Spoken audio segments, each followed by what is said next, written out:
Welcome back to another TerranScapes video. Before I start in with today, just want to say people may be wondering where I've been. It's been, I don't know, at least 4 weeks since I posted a video, and I just sort of been kind of in a lull, and I don't know, maybe I needed a little break. But I'm jumping back in. I've got a few videos to shoot over the next week or so expect to see some more follow-ups from me. And I didn't die. I'm still here. So today what I wanted to do is give you a rare sneak peek at a work in progress on a waterfall piece that I'm doing for a customer right now. And I wanted to show you what was my inspiration for it and some ways that I'm trying to tackle it. So this is a sort of a rough look at a very early stage in its production, but it might give you a sense of how you could maybe adapt some of these techniques for yourself, or at least get a sense of what I'm trying to create. So let's take a closer look. And I don't know if I've shown this photo before, but it's something I've had pinned up on my, near my desk for a workbench here for many months now, actually, waiting for the next waterfall project. This is some ad I got out of, I don't know, I think a Patagonia catalog. And when I saw this picture of this waterfall, I said to myself, that's supposed to be the goal. That captures waterfall much better than some of the previous waterfalls that I've done. And what I looked at this very specifically was that you can see here that this top ridge is cut unevenly. The water is not falling as a uniform sheet, but instead there's some kind of an indentation here, so water is spilling off this rock this way, that's crashing in the middle. And also what I noticed is at the top of the curve there's a smooth sheeting action as it begins to fall, and then it fractures as it descends into the cloudy plume.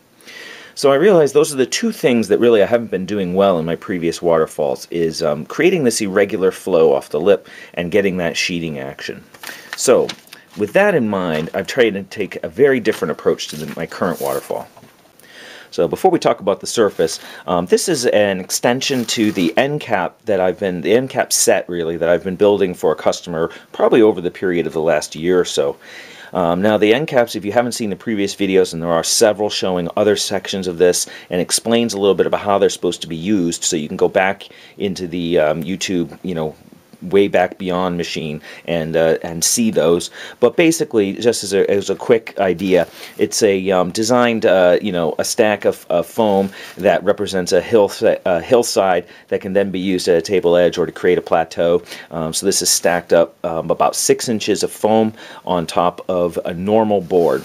Now this has been actually attached to a normal board because the customer wanted the most realism, and this would allow me to construct a well-sculpted transition that isn't going to have a big seam here or some problems connecting this end cap onto one of the boards. So this will insert into the table, and then he can add end cap pieces on either side of it.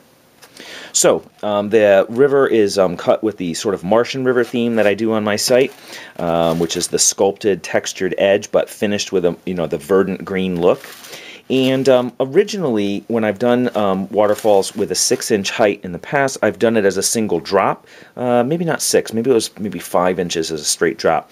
But I wanted something much more dramatic for this piece, and it allows me to do a little bit more. I don't have to try to cascade it out as far with that big fall, right? You'd expect a wider bit of foam. So I'm dropping it in 2 stages here, and then what I've done is made what will be a very heavy rapids area. So this is sloped at about a 45 degree, and I've cut that with undulations, and that will be built up to represent rapids coming into the rest of the river. And putting it on a 20-inch board allows me, a good solid 8 inches to create the transition from the churning water into the smooth, normal textured surface that are on all the other river boards. So this gives me the room to make that. So let's take a closer look at this, and I'll show you what I'm trying. So we're already, say a quarter of the way into the construction, but hopefully at this point you'll get to see some of the things that I've been trying to do. Actually, maybe if I turn it like this. Oh, that's better. So from the top you can see what I've done is I've cut it in here and extended it into an irregular shape. And the water, when it comes off of this, is going to to split and flow and fracture. Now these gaps are too large. I'll talk about what I want to fix on this piece directly in a minute, but at least you get a sense of what I'm trying to do. The other thing that I did for this is, you'll notice, and there's a good angle right there, as you can see, I've built in a sculpted curve to this. Previously what I've done is just glued plastic right up against the edge, and that creates a very sharp break at the top, almost a right angle. It's very hard to correct. So what I've done is I've taken some plastic from, oh gosh, they were like trees boxes, and it comes with like a vacuum formed plastic shell, and this plastic is awesome for heating because it's been vacuum formed into at a factory, so it's designed to be heated and then reshaped. So I'm able to heat this with a heat gun and then put a little bend in it like that, and then cut it to be the right height, and then I can attach it using Water Effects gloss gel. I'm currently using, I've mentioned this before, and there's a previous video discussing this, Liquitex gloss gel. So if you look at the two levels, you can see, and in here what I did is I sculpted it pretty irregularly, and there's a little break here, so this is kind of falling off of that angle, and it falling down here, and there's a couple transitions, and here there's a little bit of a transition, and it's spilling off to the side. Let's see if I can get you in a little closer there. And there's just a real close-up of how this is starting out. So you can see, of course, that that small break, cascade, and then split, and then fall down. So there's multiple areas of transition in the waterfall, which I think is going to add a lot to it, and it's going to make it look at least an order of magnitude more realistic than the previous waterfalls that I've done.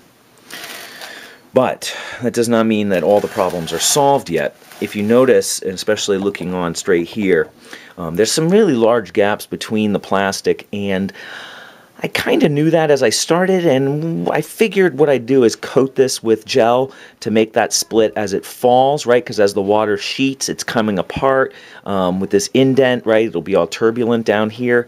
But I'm a little afraid at this point that these gaps might be a little bit large here. So I may need to put in a little tiny strip of plastic to help make that bridge, as I don't want an open gap that large, because it's going to allow you to see behind this and see just how thin the sheet is coming down.